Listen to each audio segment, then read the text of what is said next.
everyone, welcome back to my channel Gitanjali Story Time in Manipuri. Ngasi suwari ma puraga lakjare. Ado ngasi gi wari sidi chahi 33 ta suda nga ribi Skylar Neese haina nupi mcha amna thokidoi 2012 ta.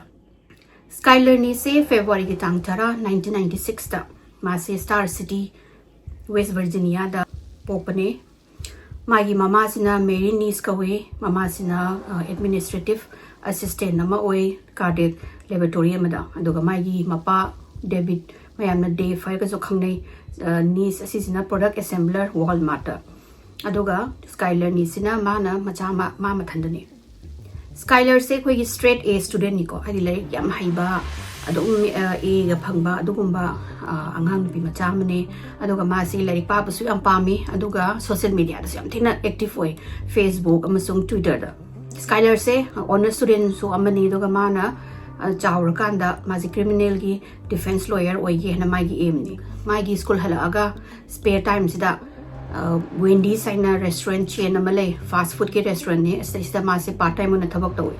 Skylar se magi pair sing na yamna nungsi amasung mayam singa yamna loina ba haibagi magi kanu kalik mayam na su yam thagatli aduga magi mama na bi mayam am sulei fast forward 2012 ta Skylar se tra truk sure aduga ma se class 11 kari adu June gi tang manga 2012 sida magi Wendy's ki jagi ma se night ki shift loiraga halaga mayum se he yopaga mama mapa da hi hello na kaurame dagi di ma ai yam ware ai phabung na changaga tummage na adumai na mama mapa sa hairame adama mapa sina Mary ga Dave ga sina e nang adu di dinner ri sa roi ro nang dinner khai me to wasida as ai cha roi ai kano dagi restaurant de chare e ai yam ware ai changage ko na hairmaga ma si good night haraga mai ka sa changaga thong thingjen gre Adai mai mama pa so dum changa tungre doga nungalaga next day tang kanu sida June gi tang taruk sida Dave ka kanu ga sidi Mary ga sidi ayuk ki ngata moi thabak leibri na moi hagulaga breakfast kai ka seme ada Skylar sidi hagulak de mai gi ka do moi hai petang pak thara thaina spoon luk thara yeng bada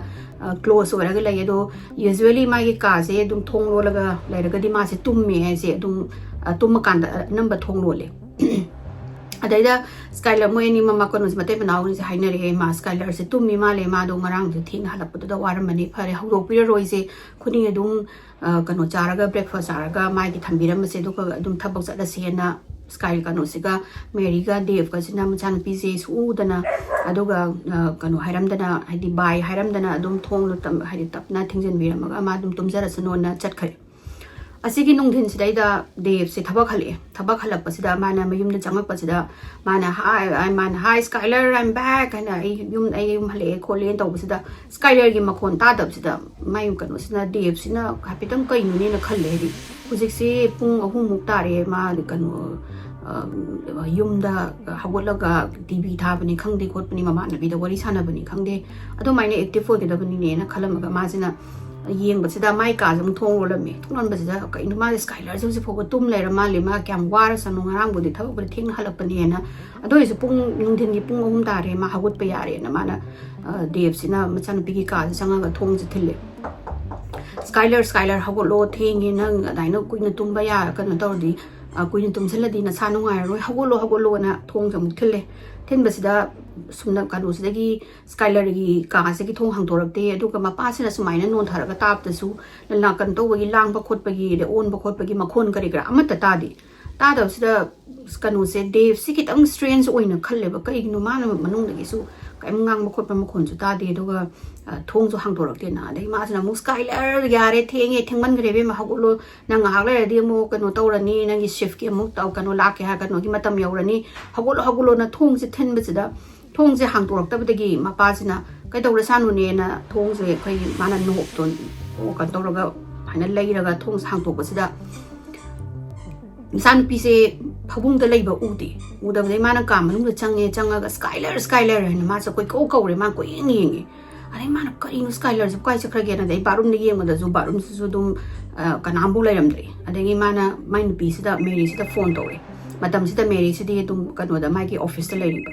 adagi Mary da phone tawra ka na Mary na pakhale de kai dawre khole hangbada nang Skylar kanu tawbra hayo u ro nang bu wari ka sanabra मादो आई थबक तो ngasing na hale na tangbuda mai ka da su leramde aduga yumda su leite mado mabu karai karai daga chatkani kaina ga ngarang ka haiba lakpa ga ningsang bra item ta ningsang dre na def na haiba sida merina ai ju ningsang dre ni ma denga ma ka imbo chakani di hairam da bani ma ka da leitra di mai mama na bi manak ta ga chatpra khopra abdang hangu kholu to budagi def sina phare na phone se thamme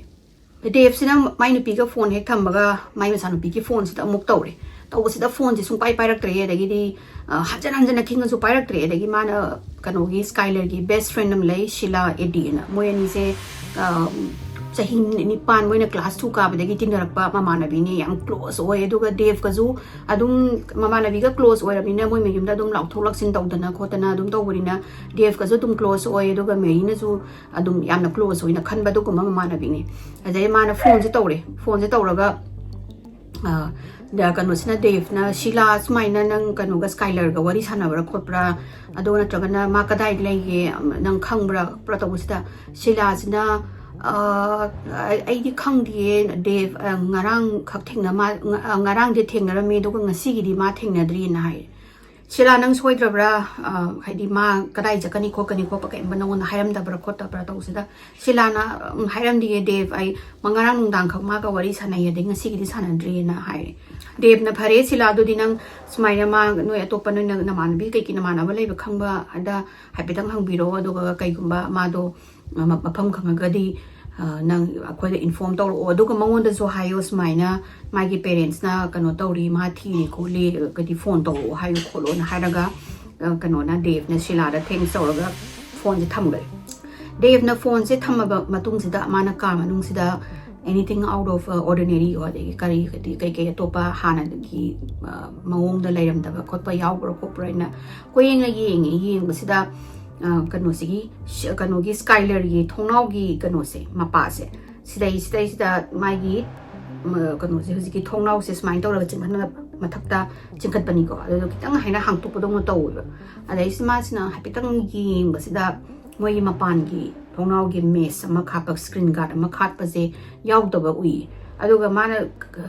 ma se kari no ne na tawbasida mai gi sai gi Skylar gi thong se simai gi kanu se closet ki upu gi thong se kitang hang to podong na taweba andai se mana mai gi thong su hang to ini na mana sai gi closet ki thong se hang to ga yeng basida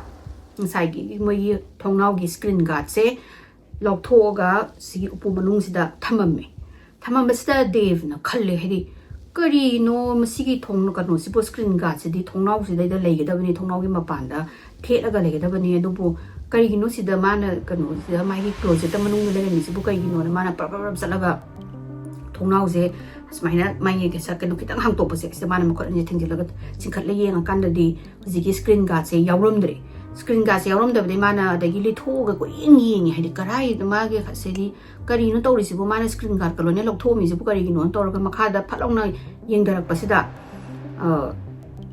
bai gi thongnau ji gi hek makha sida bench ama leiram basida Sky kanu sida Dave sida kaino mo kharam dilai haidi Skylar sibu nungdang daga sneak out tawrira ado mana khalle ma sneak out tawraga yumdagi sarkhira sini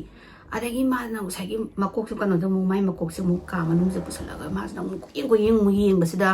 Shila kanu sigi Skylar gi toothbrush adagi di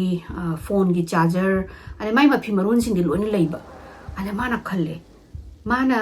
kari gumba yumdagi sneak out tawraga mana kai gumba hala oi dobo oiraga di nasai gi thongnau do su thingjalangani adoga sigi bench ju lokthoga thamgani kadobagi ma phabagi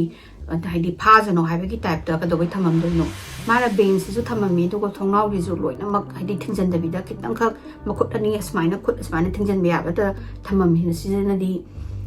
ma se nungdang da sneak out tawraga su nungdang da tumina thokhraga su amuk halakki na haibagi tawrambani na khanbadagi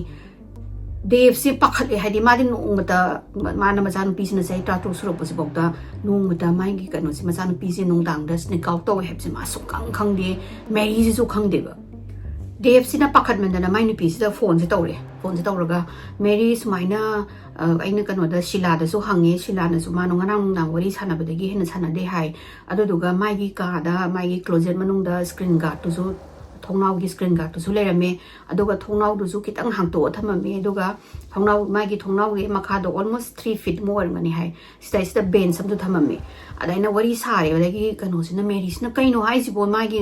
ma kano nungdang sina kau to ro idi khangde ko te sini Dave sina khangde mana kari gumba sina kau to raga di hala agadi mana kai gumba hala aga adagi mayumdagi hawalaga thabak atopa chakhi bo ragadi ngasai gi screen guard tu ma hapchalam gani aduga ben su lauthong gani adu ma ngasai gi ben su lauthom de adagi di ngasai screen guard tu hapam de aduna tapadi ma yumdai di sina kau to gre aduga ma je halak tre khotre kai dawji gi khochi ge na mo ani je khanare mo ani je haidi concern oire adagi kano sina kano Mary sina ai yumda hala gi kholage duga मासे couple of hours खर P रजे हलक पर ये जी कनांग खंगी मा दो हलगा काउब्रा नत्रगा युमदगी हल अमगा अतोप थबक अखोय the no तौदना हाइरमदना चखिब्रा खोपरा Young से खोलसे ना तौबसिदा पुंग मरी ग मखाय तारप साइसिदा सिगी वेंडी गी रेस्टोरेंट दगी फोन लाई स्काइलर ना थबक तौबमसे फोन पासिदा डेव्स ना पारा कांदा साइना स्काइलर दो युमद लेब्रा ना हंगपसिदा डेव्स ना मादि युमद लेदेनी तौबसिदा मांगसी शिफ्ट लाकदबने अदुबु हुजिक पुंखाय मु हेना फारे मा लाक्तबा मा कैदौरगे मसांगम दबरा खोतबरा मासे सुमाय याम थिना रेस्पोंसिबल ओइबा याम थिना पंक्चुअल ओइबा अंगांग नि दो माना सुमायना फोन जु तौरक्ते मा लावइना अदुगा मी अतोपना कवर तौदु सु कैम हाइरक्ते दुगा मासे लाक्त्रे कैदौरगे काय चखरगेना तौबसदगी देबसिदे मिहुन सुआय लावरिबा माजे सुमायना युमदे जु कैम बकना मो त कैम हाइरमदे ममाना बिना सु खंगदे दुगा मागे थबक मफमदे जु थबक मफमजे माना याम खैदी यामना पामजना चटपा यामना रेस्पोंसिबल ओइबा अंगांग अमनि स्काइलर से माना तो माइना लाक्ते ताबसदगी देव से ओ something is very very wrong in मासे खंगे देव से न खुदकता पुलिस ता फोन तौरे Long County 911, do you have an emergency? I have a 16-year-old daughter who apparently snuck out of her room last night. She has not been home, hasn't went to work, can't get a hold of her from any of her friends. I am scared to death. Has she done this before? No. Phone तब हेक लोरपगा मेरी ग मोय अनि सिना कदौसिगे खोतकिजिगे ना वरखन worry सानारिङाइसिदा मेरी गी phone जे खिङि खिङपसिदा मेरी सिना पलंग गेंबसिदा शिला गी फोन ओइलरमे अदगिदि ए मोय फोन दो पाइरो हाइदि शिला दुना कैगुंबा स्काइला दो काइ चखरगे ना खंगमबे याय माना नि तोपदा हंगागा दुना फोन दो पाइखल ऑन तौर कानसिदा कनो सिना मेरी सिना पाइखलगा शिला नंग नंग खंगबरा स्काइलर गी कनो मफमुना मा कदाइ लेगी खंगबरा हाइसिदा शिलाना मफम दे खंगदे दो आई नीड टू बी हाइदि आई असेंग ममतदि हाइगे तौबने अबाउट लास्ट नाइट एना अदुमाइना हारपसिदा कैदौगे नोय व्हाट हैपेंस इन माजे ngarang dang कैदौगे ना माना अमु शिलादा हंगसिदा शिलाना अखोय से हे नुंगदांग दा स्नेक आउट तौवे युमदगी स्नेक आउट तौरगा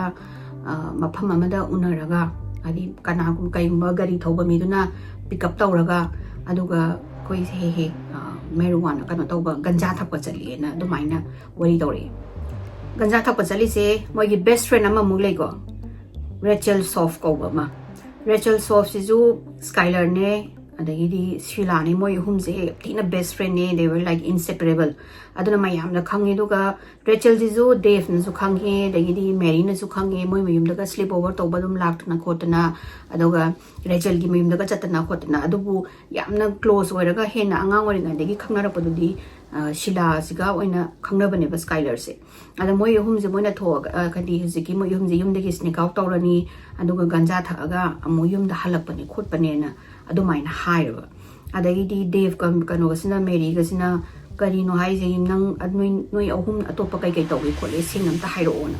शिलाना मु मखाताना हाय हाइदि मोयना अदुमाइना युमदगी तुमिना स्नेक आउट तौर हाइदि कनो स्नेक आउट तौबा तुमिना थोअकांदा थोपजे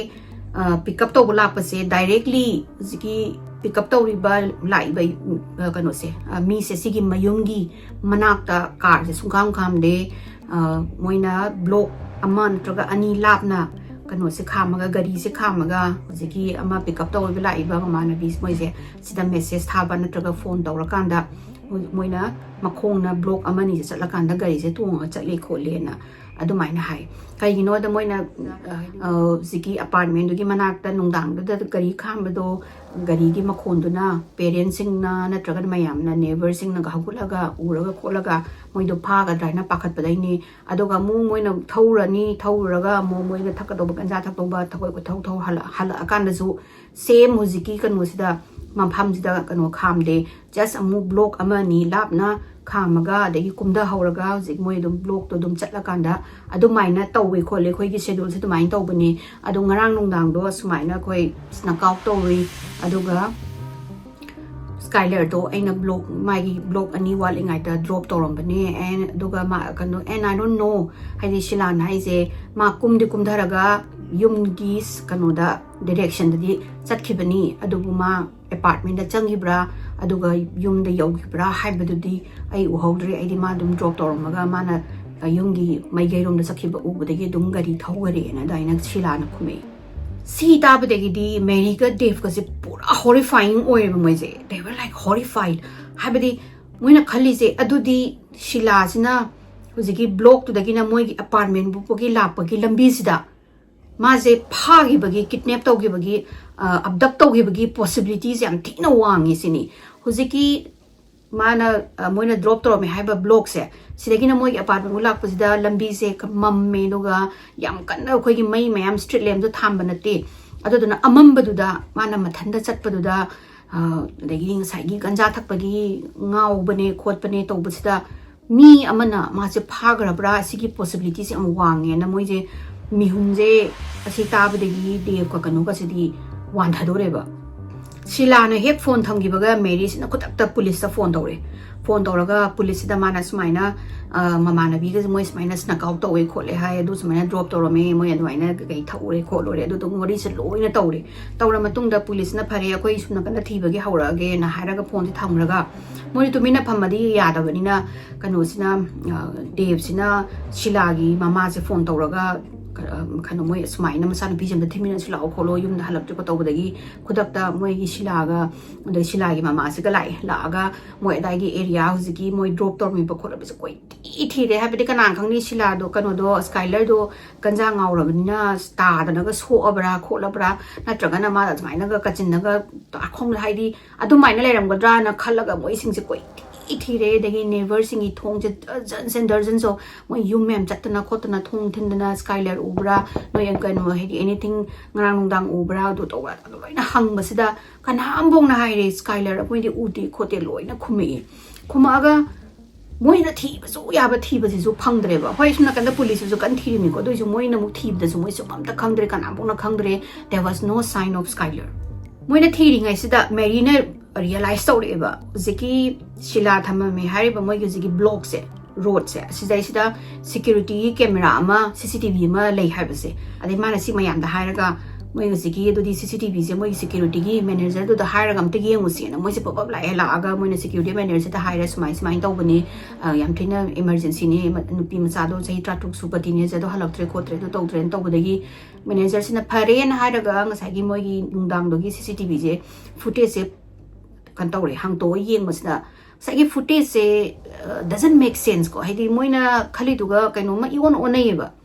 shilana haibada Skylar se pung baro dai da drop toromani hai adogo baro dai da moina uri se Skylar se moi apartment gi manaki dai da lepaga leiba se ui haidi hujiki moi gi pick up to bangi area size da adoga baro makhai tarakpa size da car ama thousale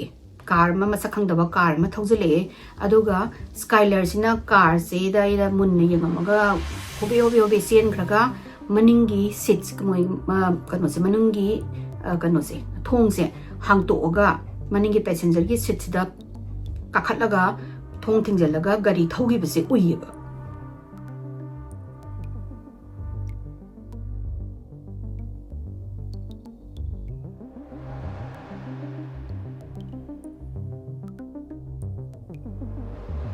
Mary ga Dave ka adagi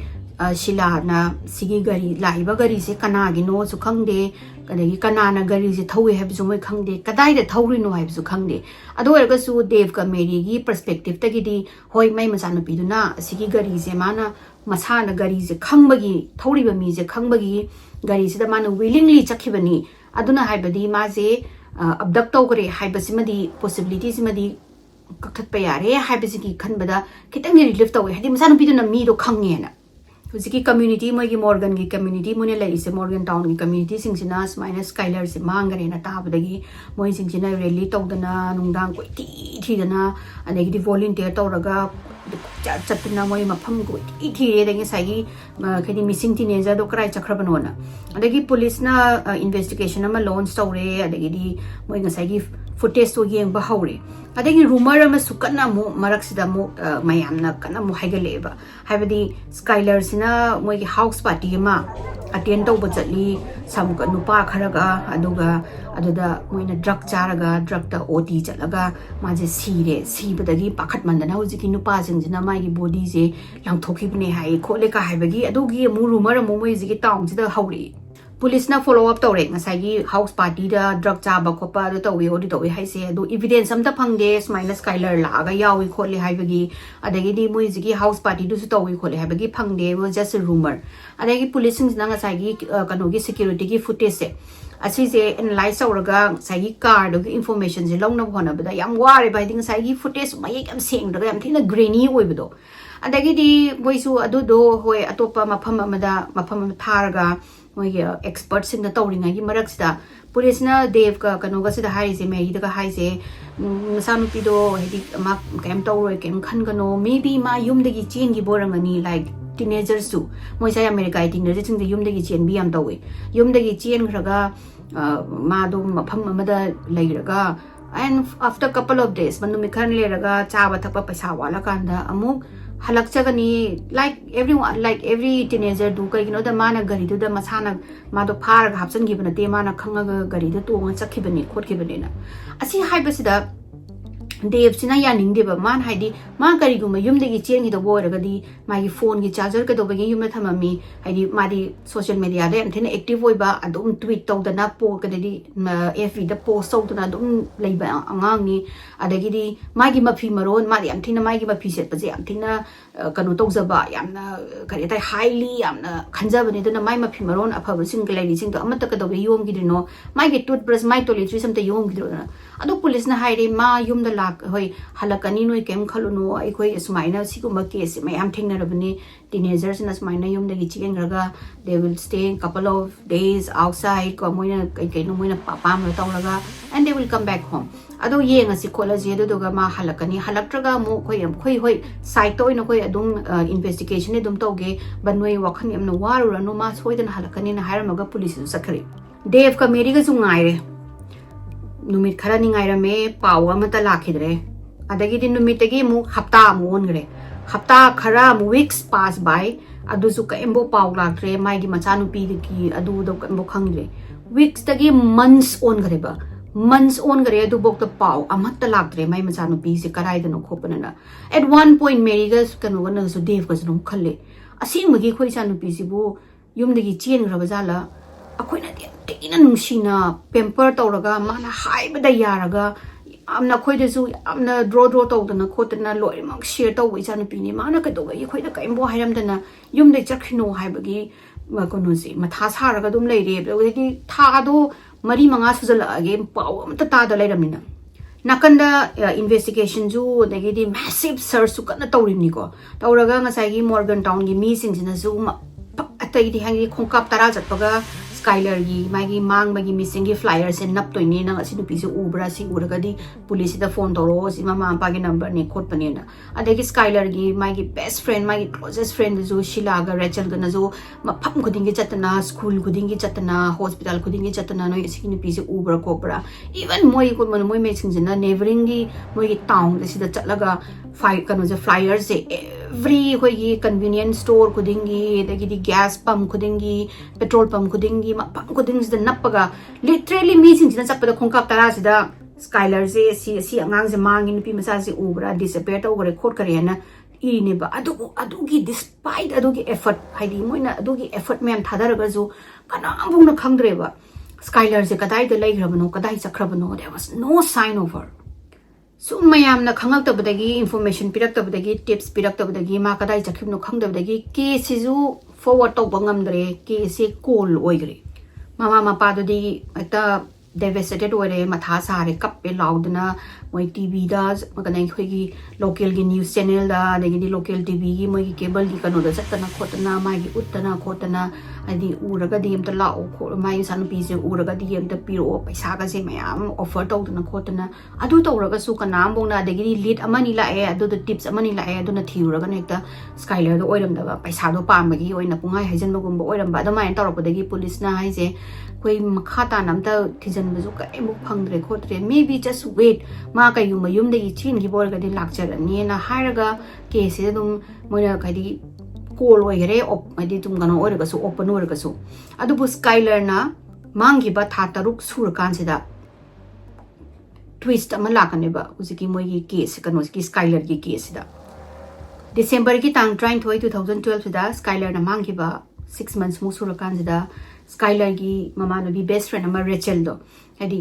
nungdang moi ganja thakbina no do Sheila ga kano ga Skylar ga Rachel ga moi ohum ni Rachel ze pura total khoi gi mental kano breakdown tawreba mana breakdown tawba sida hitman dana Rachel gi mama sina police ta phone tawraga police dam ta lakpiyo haidoi ne ekta saina aigi sanu pido smaina kano tawlai de family members inda kano khana ba haudna masam phoidna kinna thindna ko law raga leire adagi di neighbor da ko chen chen dana tawre amta lao na taw khaidi amta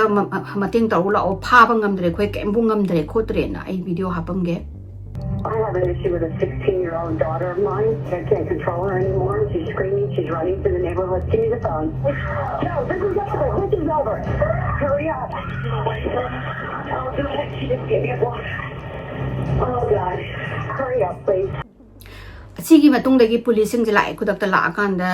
Rachel je moina kano tawre restrain tawraga psychiatric hospital amada pure sigi psychiatric hospital da Rachel je numi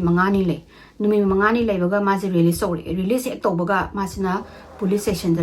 laaga mana Skylar gi in kano do lead detective to kanano I wari sanningi khotningi na tawre adegi detective sina la hoi plao nang kai matang da wari sa ge happen horakanda ai Skylar mangi bagi matang da wari sa ge tawbani na Jessica Colbank hana ma se detective ne ma sina Skylar gi case handle tawbane ba ada ahamba initial interview logo sida Sheila ga Rachel ngang ba sida khara loophole khara mangonda thengnei ba habedi moi ani na di nungdang du da kari dawri haiba wari se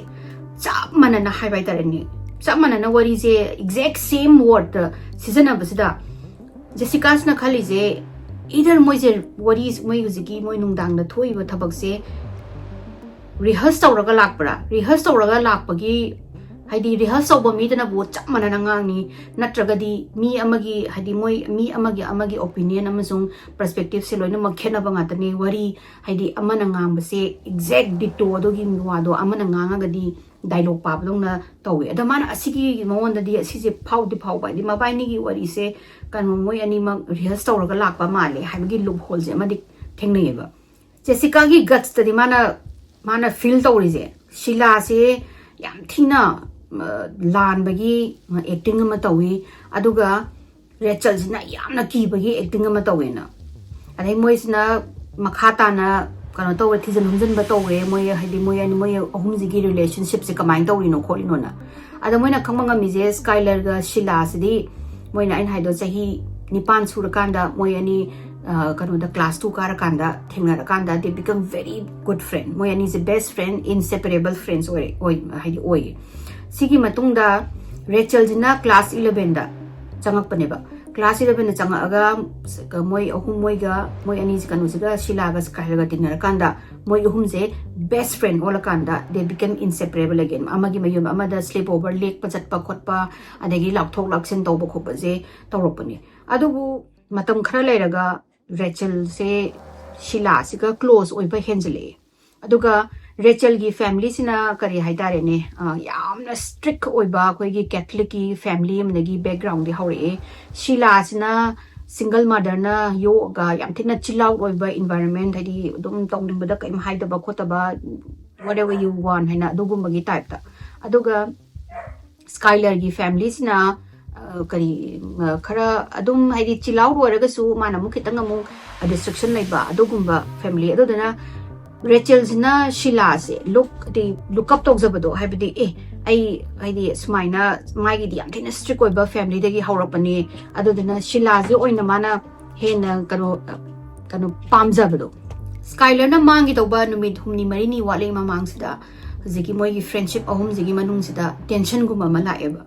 la aga nungaina da bagi khotpagi adumaina khara tawbase moi mama pana su khangi habadi moi khali jangan nu pim changa da nungaina da ne moi su ke men khanjalude ada keno se Skylar si amna social media da amna active oi bagi mana Twitter da di Facebook da koi mama na bigi matang da nungai tabi matang da post so baga se yamna cryptic oi ba post kum ba je mana tawi habadi two face friend kaina ga da di I could never trust you kaina ga dugumba khumba kai mayam se mana post so je oi ba hadi I'm sick of my friends kaina ga haiba sing je adagi detective na Skylar gi classmates inga mung hange haide sigi nupi ohum je kamain to buno khotpano na hangakanda moina khangbanga mi je Skylar ga Sheila ga se recently some issue lai khole aduga moina bo moi ani je khanaba adi numit humni mang dngai gi Sheila na mang do numit humni mamang da moi ani khanaba ui Skylar ga Sheila ga se na adagi FB gi post ka Twitter gi matung ina moina clue phangi je moi marak sida Rachel ga Sheila ga di problem laite aduga Skylar ga Sheila ga di kitang nungai na di haibase aduga sisna enough evidence de nate adudana moin hoje focus of boise footage yeng kan da kari no haibase moi khangdabadi yadramne Sheila ga Rachel ga na aham da haise kano do moina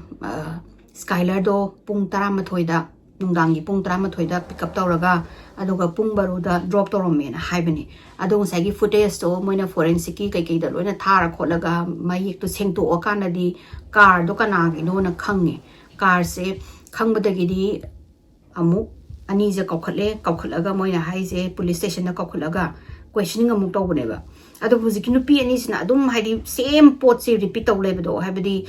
moi pung kanoda baroda drop tawrame kholame aduga smaina tawraga kano tawbani adagi mu khoi di chat khare khot khare habe je same tawlerame adagi di hantakti policing sina moi gi questioning style je change tawraga amuk pressure je piraga amuk hore ngasai gi moina footage da khangi je gari je Sheila na gi gari oile meba Sheila gi gari ni do moina kanano thobudu di adi gari je Sheila na thawira na tragana kanana toino habedi moi khangbadi ngamde gari ji de Sheila gi orame sigi matang na gi di hanjan na Sheila siga kano siga je Rachel ga je police ni na kaura ga questioning je adom tawe over time hanjan na Rachel sida adegi di Sheila jo question hangba sida Rachel the effect over hore Rachel je nervous oire eba ma handle to ngam dre bang sagi police lagi la pressure ma'am do dinoi ke do bina chinthi no sigi gari si di Sheila gi gari si ka do bagi saina pung baro sida la aga baro makhain da pick up tawri no khot ke no haiba gi mayam je la pa sida ngamak ta na ne ba sagi Rachel na nervous breakdown tawri je magi whatever she has been keeping a secret magi manung da kari mana thambano kari lot ibano haiba je atuki matik lumba hen mandana Hagi pressure mayam duga mazing ngamakta dana neba mana breakdown tawraga psychiatric hospital chaluraga adagi mana ai sigi akhangba matangda ai police ta haida be adi harga laise police na Rachel se interview room da pusale duga hangi Skylar kadai legena Rachel na haije Skylar di sigre na admai khumi adu makha sigi makha ta ba wari se aina sigi makha ta ba wari se Rachel na police ta haibido adugi matungi na wari ni ko July ki tang manga 2012 da Skylar se magi thabak chalure Wendy's da gi magi shift to loiraga halaga maje mai kam lung changa thongon jang rakanda adum post over adum kai topa dum cryptic over post khara da gi magi tonga no over post khara adum tawrami Skylar jina phone pairaga laininga sida text message lai Rachel ga Sheila dagi moina smaina nungdang khoi tawrusis ni kaw tawruje as usual khone hek tawbudo khotbudo na ada ahambada Skylar na refuse tawre ma je yamna upset oiraga yamna hurt tawraga lei ma gi suna kan mama nabi ma kanuga Sheila ga su khanaruba kholuba tawbuduga aduga according to Rachel go Sheila ga Rachel ga je am thina kanu oisale hedi close oiba henjale aduga Skylar je ꯈꯤꯇꯪ ꯃꯣꯏꯅ ꯂꯥꯞꯊꯣꯛꯅꯕ ꯇꯧꯔꯛꯄꯗꯣ ꯂꯥꯞꯊꯣꯛꯅꯕ ꯇꯧꯕꯁꯦ ꯁ꯭ꯀꯥꯏꯂꯔꯁꯤꯅ ꯈꯪꯉꯛꯑꯦꯕ ꯑꯗꯒꯤꯗꯤ ꯁꯤꯂꯥꯒ ꯔꯦꯆꯜꯒꯁꯤꯅ ꯁ꯭ꯀꯥꯏꯂꯔ ꯌꯥꯎꯗꯕꯤꯗ ꯑꯩꯈꯣꯏꯒꯤ hang out ꯇꯧꯕ ꯑꯗꯒꯤꯗꯤ ꯃꯣꯏ ꯃꯥ ꯇꯥꯗꯅ ꯍꯦꯛꯇ ꯎꯅꯔꯨꯕ ꯈꯣꯠꯂꯨꯕ ꯑꯗꯨ ꯁꯥꯎꯕꯒꯤꯅꯦꯕ ꯁ꯭ꯀꯥꯏꯂꯔꯅꯒ ꯃꯣꯏ ꯏꯃꯥꯟꯅꯕꯤ ꯑꯣꯏꯔꯒ ꯑꯗꯨꯃꯥꯏꯅ ꯇꯨ ꯐꯦꯁ ꯄꯥꯟꯕ ꯈꯣꯠꯄ ꯀꯥꯏꯅꯒ ꯇꯧꯔꯛꯏꯁꯦ ꯑꯗꯒꯤꯗꯤ ꯃꯣꯏ ꯑꯅꯤꯅ ꯍꯥꯏꯅꯒ ꯔꯦꯆꯜꯒ ꯀꯩꯅꯣꯒꯅ ꯁꯤꯂꯥꯅꯒ ꯁꯦꯜꯐꯤꯒ ꯂꯧꯕꯁꯦ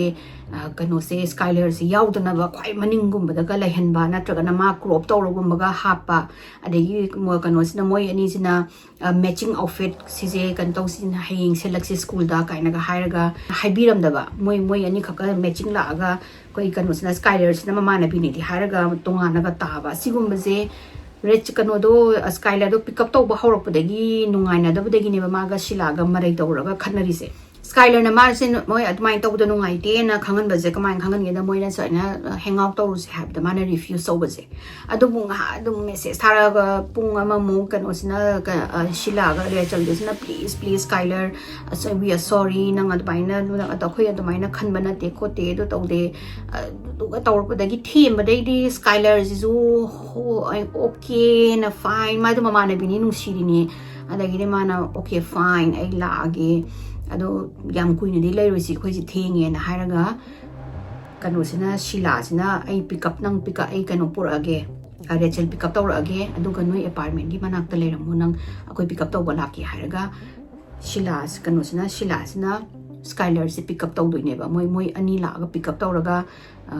ꯀꯩꯅꯣꯁꯤꯅ ꯁ꯭ꯀꯥꯏꯂꯔꯁꯤꯅ ꯃꯅꯤꯡꯒꯤ ꯀꯩꯅꯣꯁꯤꯗ ꯁꯤꯠꯁꯤꯗ ꯐꯝꯃꯒ ꯊꯧꯈ꯭ꯔꯤꯅꯦꯕ ꯒꯥꯔꯤꯁꯦ ꯅꯨꯄꯤ ꯑꯍꯨꯝꯁꯦ ꯊꯧꯔꯛꯑꯒ almost 45 minutes ꯃꯨꯛ ꯃꯣꯏꯒꯤ ꯇꯥꯎꯟꯁꯤꯗꯒꯤꯅ ꯁ꯭ꯀꯥꯏꯂꯔꯒꯤ ꯃꯌꯨꯝꯁꯤꯗꯒꯤꯅ 45 minutes ꯃꯨꯛ ꯊꯧꯔꯛꯑꯒ ꯃꯣꯏꯅ ꯑꯗꯨꯝ ꯇꯣꯏꯅ ꯆꯠꯄ ꯃꯐꯝ ꯒꯟꯖꯥ ꯊꯛꯐꯝ ꯑꯣꯏꯔ ꯃꯥꯜꯂꯦ ꯉꯁꯥꯏꯒꯤ ꯍꯥꯏꯋꯦꯗꯒꯤ ꯑꯣꯜ ꯔꯣꯗ ꯑꯃ ꯑꯩꯈꯣꯏꯒꯤ ꯀꯣꯏꯂꯥꯁꯀ ꯐꯖꯅ ꯊꯥꯗꯕ ꯑꯗꯨꯒꯨꯝꯕ ꯑꯃ ꯃꯅꯨꯡꯗ ꯆꯪꯁꯤꯜꯂꯀꯥꯟꯗ ꯋꯨꯠ ꯑꯣꯏ ꯖꯪꯒꯜ ꯑꯣꯏ ꯀꯔꯤ ꯑꯣꯏ ꯑꯩꯈꯣꯏꯒꯤ ꯆꯤꯡ ꯃꯆꯥ ꯑꯃ ꯑꯣꯏ ꯂꯩꯔꯒ ꯑꯗꯨ ꯃꯅꯨꯡꯗ ꯆꯪꯉꯒ ꯍꯧꯖꯤꯛꯀꯤ ꯁ꯭ꯄꯣꯠꯁꯤꯁꯨ ꯑꯩꯈꯣꯏꯒꯤ ꯇꯤꯅꯦꯖꯔ ꯃꯌꯥꯝꯅ ꯍꯦꯡ ꯑꯥꯎꯠ ꯇꯧꯕ ꯌꯥꯝꯅ ꯃꯃꯤꯡ ꯆꯠꯄ ꯄꯣꯄꯨꯂꯔ ꯑꯣꯏꯕ ꯃꯐꯝ ꯑꯣꯏꯔ ꯃꯥꯜꯂꯦ ꯀꯅꯥꯝꯐꯥꯎ ꯂꯩꯇꯕ ꯍꯥꯏꯗꯤ ꯃꯐꯝꯗꯨꯗ ꯌꯥꯝꯅ ꯍꯥꯡꯉꯒ ꯈꯣꯠꯂꯒ ꯑꯗꯨꯒ ꯃꯅꯤꯡꯇꯅ ꯑꯩꯈꯣꯏꯒꯤ ꯎ ꯋꯥꯒ ꯃꯌꯥꯝ ꯍꯧꯔꯒ ꯃꯌꯥꯝ ꯂꯩꯕ ꯑꯗꯨꯒꯗ ꯍꯧꯖꯤꯛꯀꯤ ꯍꯥꯏꯋꯦꯁꯤಗೆ ꯆꯪꯁꯤꯜꯂꯒꯅꯦ ꯑꯗꯨ ꯃꯣꯏꯁꯦ ꯃꯐꯝꯗ ꯊꯧꯔꯒ ꯃꯣꯏꯁꯦ ꯈꯥꯝꯃꯒ ꯃꯣꯏ ꯑꯍꯨꯝꯁꯤꯒ ꯁꯨꯃꯥꯏꯅ ꯄꯔꯦꯡ ꯁꯥꯅ ꯐꯝꯃꯦ ꯑꯗꯨꯒ ꯐꯝꯃꯒ ꯁꯤꯂꯥꯁꯤꯅ ꯉꯁꯥꯏꯒꯤ ꯒꯟꯖꯥꯁꯦ ꯆꯝꯒꯦ ꯇꯧꯕꯁꯤꯗ ꯂꯥꯏꯇꯔ ꯌꯥꯎꯔꯝꯗꯕꯗꯒꯤ ꯁꯤꯂꯥꯗ ꯑꯃꯨꯛ ꯍꯪꯉꯦ ꯔꯦꯆꯦꯜꯗ ꯑꯃꯨꯛ ꯍꯪꯉꯦ ꯁ꯭ꯀꯥꯏꯂꯔꯗ ꯑꯃꯨꯛ ꯍꯪꯉꯦ ꯅꯣꯏ ꯀꯩꯅꯣ ꯌꯥꯎꯕ꯭ꯔꯥ ꯂꯥꯏꯇꯔ ꯌꯥꯎꯕ꯭ꯔꯥ ꯍꯥꯏꯅ ꯃꯣꯏ ꯑꯅꯤꯃꯛ ꯂꯥꯏꯇꯔ ꯌꯥꯎꯗꯦ ꯍꯥꯏꯔꯀꯥꯟꯗ ꯁꯤꯂꯥꯁꯤꯅ ꯃꯥꯅ ꯁꯨꯝ ꯅꯥꯀꯟꯗ ꯐꯝꯕ ꯑꯗꯨꯒ ꯃꯔꯛꯁꯤꯗꯅ ꯔꯦꯆꯦꯜ ꯐꯝꯃꯒ ꯀꯥꯔꯒꯤ ꯃꯅꯥꯛꯁꯤꯗꯅ ꯁ꯭ꯀꯥꯏꯂꯔꯁꯦ ꯐꯝꯗꯣꯏꯅꯦꯕ ꯑꯗ ꯁꯤꯂꯥꯁꯤꯅ ꯁ꯭ꯀꯥꯏꯂꯔ ꯅꯪ ꯒꯥꯔꯤ ꯃꯅꯨꯡꯗ ꯀꯩꯒꯤ ꯊꯣꯡꯒꯤ ꯅꯥꯀꯟꯗꯨꯗ kano yahobani lighter yahobani nang amta lobira nang na khwaidagi na'e sini adagi Skylar sina okay na haraga ma se hawulaga maina mamai se onthorakpasida moi ani gusagi Rachel ga Sheila ga so hagulaga moi ani se 1 2 3 haraga 3 sida Skylar gi manak sida chenjalaga thang amam pairaga Skylar gi managan moi ani mangna thang chak thin basida Skylar se maning yengaptana hekta hotna chele hai chen basida mading sai so I thoga so abanina madu kanna chi lapna chembadi ngamdre sai Sheila ga Rachel ga na catch up tawraga moi ani smaina illaga inthur kanjida moi ani sna thang je thin basin thang jam thin badani amu they started stabbing her thang thin basida Skylar sina mazu phaniam fight on no honor zani fight on no honor rapasida moi ani na fight out na moi ni thang thin basida atopa kai ma haida bida Skylar na haise why na mazam humlak hairami adu moi ani na adu hai na takraga they continue stabbing her moi thang thilaga makhanau sai ga thin mathaba ka thin to basida at some point Rachel na paiba thang je Skylar na mun bangame hai munlaga kano to mai thang je munna bo hona bada Rachel gi makhong je mai phaigan sida thang je yung male yung sida gi Rachel je hagolaga adugi matung diki madi adum continue madi kano tawdre hai haidi stabbing to sai gi thang na thin da lepe hai adu bu Sheila di angau bi dongna thang je na to मा सिद्रिबोक थिले हाय मागी मखनाउदगी gargling तौगा sound अमा ई ma'am मनुंग चंबगी कोई इसिंग गर तौदो दो type gargling तौवे हाय अदुगी sound लेप्त्रिबोगा शिलाना थिले थांजे लोरे थिलकान लोरे कांदा माजे सिरे ना खलकांदा they just get up keim bok tog the type da aduga mogi gari gi manak ta chale rachel ga shila ga sina mogi trunk se hangto ga trunk sida yaurami je garbage bag adagi di leibak thoudok shovel adagi cleaning supplies kai no tape adi ma'am je hana dagi already plan tawraga pot nina manung yaulare me adagi di shila ga kaino ga sina Rachel gasina sai cleaning supply mogi towel no yel na mai e ma'am kai loi dai thoe ma phi hong to e do mai trunk da hapsale adu ga dagi shovel se kanu do hai khoi bear chan gi type to do adu do puthore ga jiki mafam sida Skylar je phum ge na leibak ke tawba ho busida leibak se am le kallaga moina tawbu se changdra ba yam thina tang khoi yamna kallaga nung oi yam thina rocky oi bedagi sini tawbu ngamaroi haina adu di kadau sige na khana basida fare do di magi body je sigi u myam hore marak se sida pusalaga kaino ma tawra ma jena moina Skylar gi body je ani mang sina pairaga so chingaga sigi u myam hore marak sida pusalaga moina aphangba nungi boulder myam adagi di una wana adagi di kanu gi usa wasa myam se loina ma khomjalaga magi mathak ta loina nanjalaga Ura maje pumme udre obscure tore haina hire kanda moini je halaga moi sai gari maningi trunk to dar posai sing loi hapsalaga adagi gari thokhraga moi ani si science minor rehearse tawsiko na haina rakanda mayumda hangibo adu oiram doini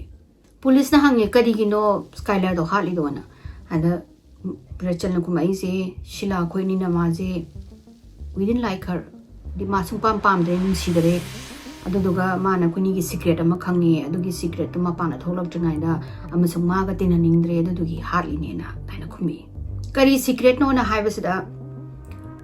no man pi hum je shila gi mayumda sleep over to bajani sleep over to raga moi si yu tha ga yu je ngawra kanda moi je tumba changna raga shila ga Rachel ga se intimate oi ba hawra ba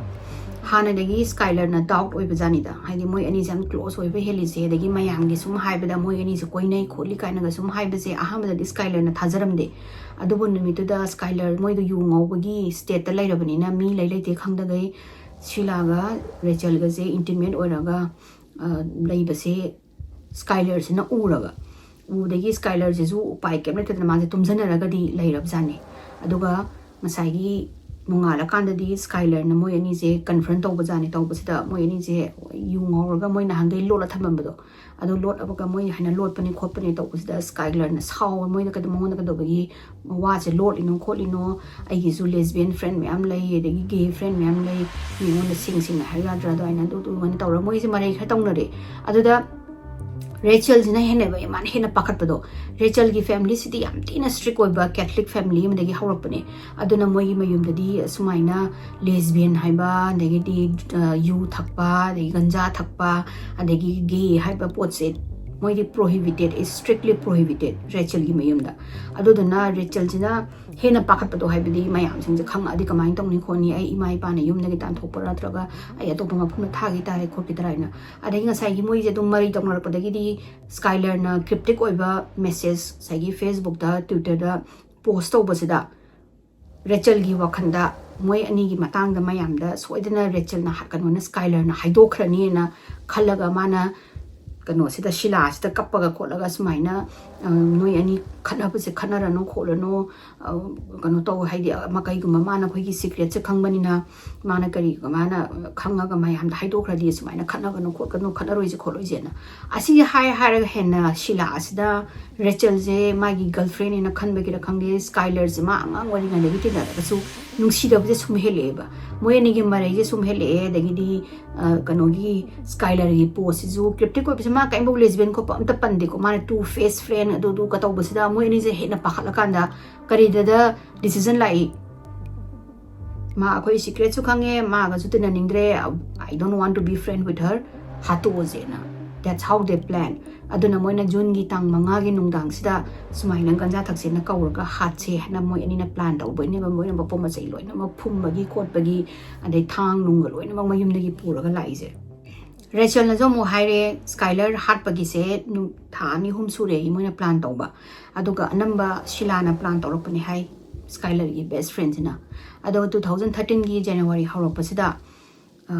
Rachel na investigator sing do puraga moina Skylar gi body do karai do hundu omi na haibado mafam je pur matam da unna roin kop lerame unna kopam baduna exact area do dima khangdre sagi area sida leibane haibdo police sing na thiba sida phangdraga su body phangdraga su Rachel di mana confess oramina ma je Skylar gi heart pagi charges ta phar aduga hafta ama lerakanda police sing jina ma report la e Skylar gi body do phangena Skylar gi body is barely unrecognizable tang mai recognize so sungam ngam dre ba mai body je wena patpaga pumbaga de saru sarang atangai le ram da gi anamba aduga ma dubu magi kano se saru sarang aremba mapum ka magi body je si je Dave ka Mary ka match tawrakanda Skylar gi ni haibse khange investigator na Sheila gi car trunk tagi DNA lauraga saigi Skylar gi blood sample duga match tawra matungda me gi tang ama 2013 da Sheila je arrest tawrani Sheila je first degree murder da charge tawrani aduga 2014 gi January da mana guilty plea tawre adi mana guilty oirena aduga life sentence phange with a possibility of parole after 15 years Rachel jina second degree oina charge ore kaino mana cooperate oraga body phangan ba khotpa moina hatpagi haidok pagi cooperate we na mana second phange aduga majina jail da jahi kontra jail da laiba haina with a possibility of parole after 10 years Sheila di remorse amata show tawde court manung da mai kanu da Dave ka kanu da Mary da lale jo haijade madi nokmi tawraga trial lo tawe she never apologize aduga Rachel di remorse urle madi kappe khole lale haina ngakpiyo kholo haina Skylar gi parents da hai aduga mana saina mi halo bodo it's a mistake hana Sheila gi hamba parole gi che thangat pase 2028 ta oidone aduga Rachel gi di 2000 mana July gi 2024 se sida anirak sure mana che thangat pa magi parole gi adubo just na dum deny ta we aduga Skylar gi ma pa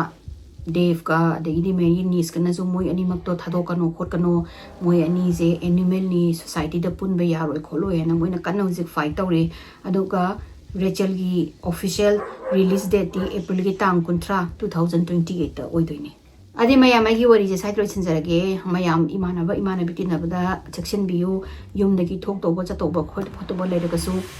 yumgi mi singda pau pibiramo adi ai wari je nungaraga di mayamna like to biu share to biu subscribe to biu mathangi wari da mu thengnerasi ko